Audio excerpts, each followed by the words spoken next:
नमस्कार दोस्तों।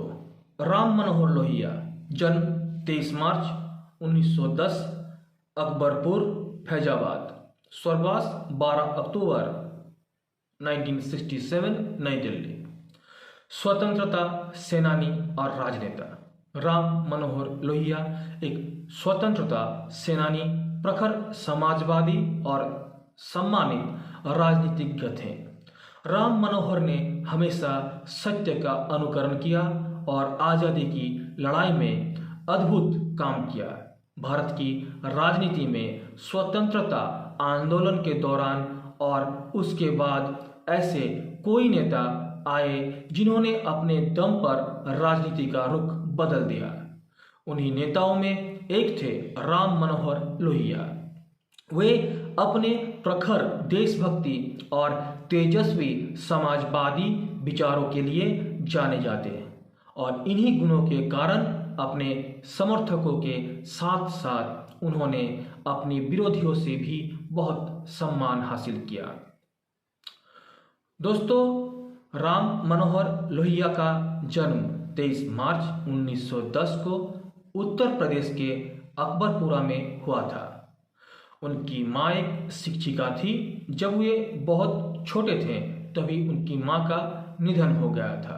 अपने पिता से, जो एक राष्ट्रभक्त थे, उन्हें युवा अवस्था में ही विभिन्न रैलियां और विरोध सभाओं के माध्यम से भारत के स्वतंत्रता आंदोलनों में भाग लेने की प्रेरणा मिली।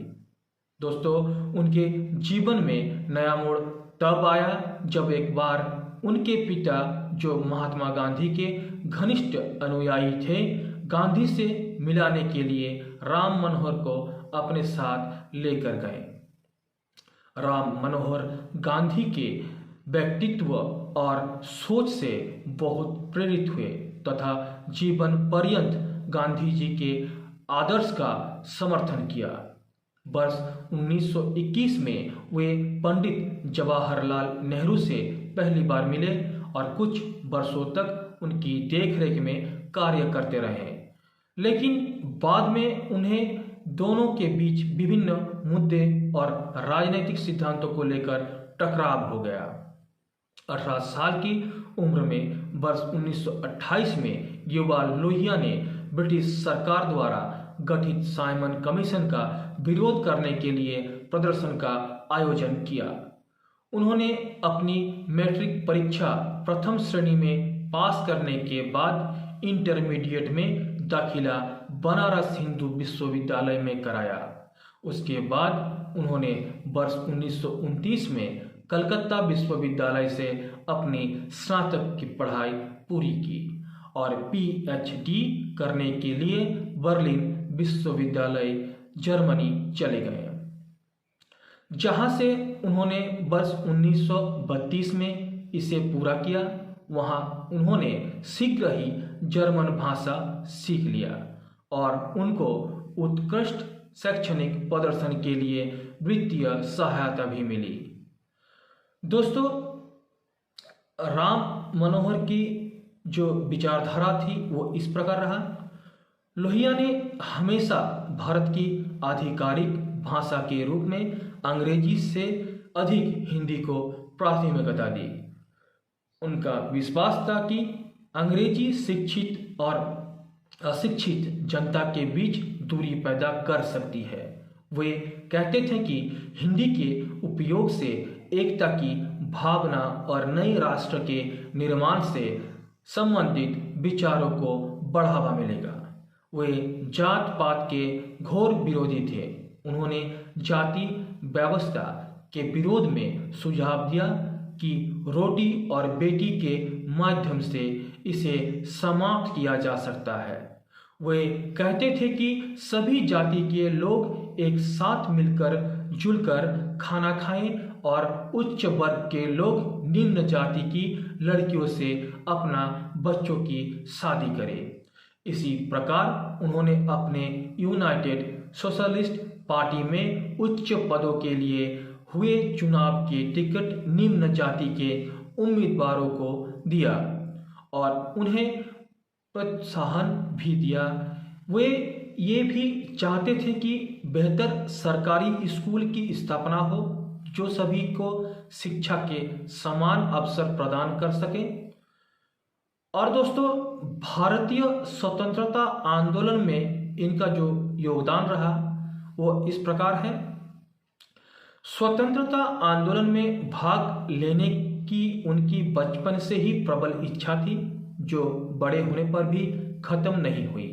जब वे यूरोप में थे तो उन्होंने वहाँ एक क्लब बनाया जिसका नाम एसोसिएशन ऑफ यूरोपियन इंडियंस रखा, जिसका उद्देश्य यूरोपीय भारतीयों के अंदर भारतीय राष्ट्रवाद के प्रति जागरूकता पैदा करना था। उन्होंने जिनेवा में लीग ऑफ नेशंस की सभा में भी भाग लिया।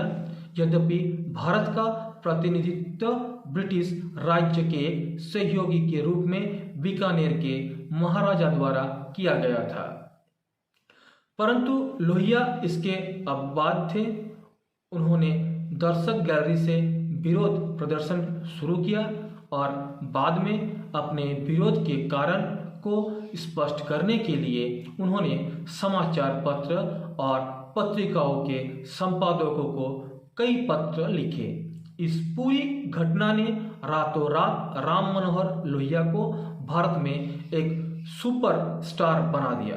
भारत वापस आने पर वे भारतीय राष्ट्रीय कांग्रेस पार्टी में शामिल हो गए और वर्ष 1932 में कांग्रेस सोशलिस्ट पार्टी की आधारशिल रखी। वर्ष 1936 में पंडित जवाहरलाल नेहरू ने उन्हें अखिल भारतीय कांग्रेस कमेटी का पहला सचिव नियुक्त किया।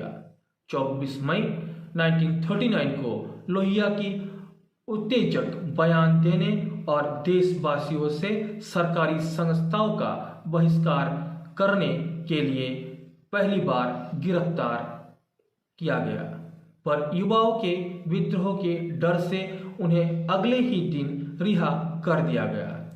हालांकि जून 1940 में उन्हें सत्याग्रह नामक लेख लिखने के आरोप में पुनः गिरफ्तार किया गया और 2 वर्ष के लिए कारावास भेज दिया गया। बाद में उन्हें दिसंबर 1941 में आजाद कर दिया गया। भारत छोड़ो आंदोलन के दौरान वर्ष 1942 में महात्मा गांधी, नेहरू, मौलाना आजाद और वल्लभ भाई पटेल जैसे कई शीर्ष नेताओं के साथ उन्हें भी कैद कर लिया गया था। इसके बाद भी वे 2 बार जेल गए। एक बार उन्हें मुंबई में गिरफ्तार कर लाहौर जेल भेजा गया था और दूसरी बार पुर्तगाली सरकार के खिलाफ भाषण और सभा करने के आरोप में गोवा। जब भारत स्वतंत्र होने के करीब था तो उन्होंने दृढ़ता से अपनी लेखों और भाषणों के माध्यम से देश के विभाजनों का विरोध किया था। वे देश का विभाजन हिंसा से करने के खिलाफ थे।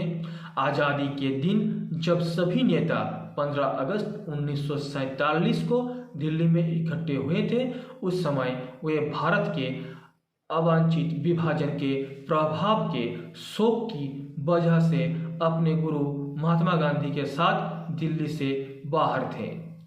स्वतंत्रता के बाद की गतिविधियां।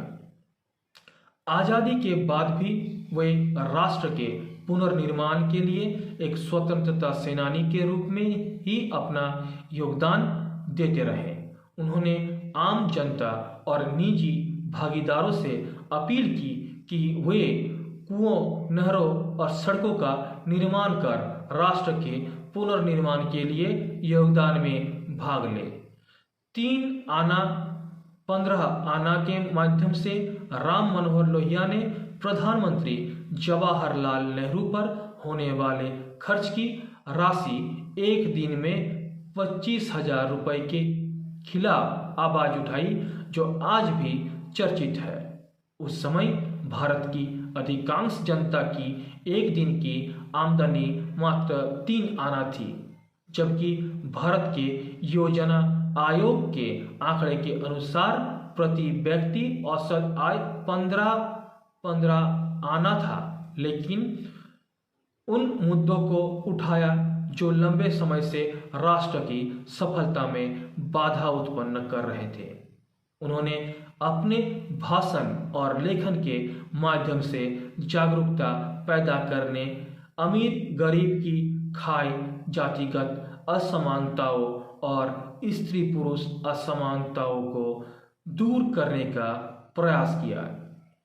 उन्होंने कृषि से संबंधित समस्याओं को आपसी निपटाने के लिए हिंद किसान पंचायत का गठन किया।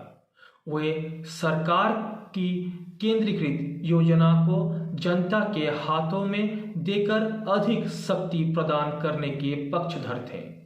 अपने अंतिम कुछ वर्षों के दौरान उन्होंने देश की युवा पीढ़ी के साथ राजनीति, भारतीय साहित्य और कला जैसी विषयों पर चर्चा किया। दोस्तों, राम मनोहर लोहिया का निधन 57 साल की उम्र में 12 अक्टूबर 1967 की नई दिल्ली में हो गया। दोस्तों, वीडियो को लाइक कीजिए, शेयर कीजिए, चैनल को सब्सक्राइब कीजिए। जय हिंद, वंदे मातरम, जय भारत माता।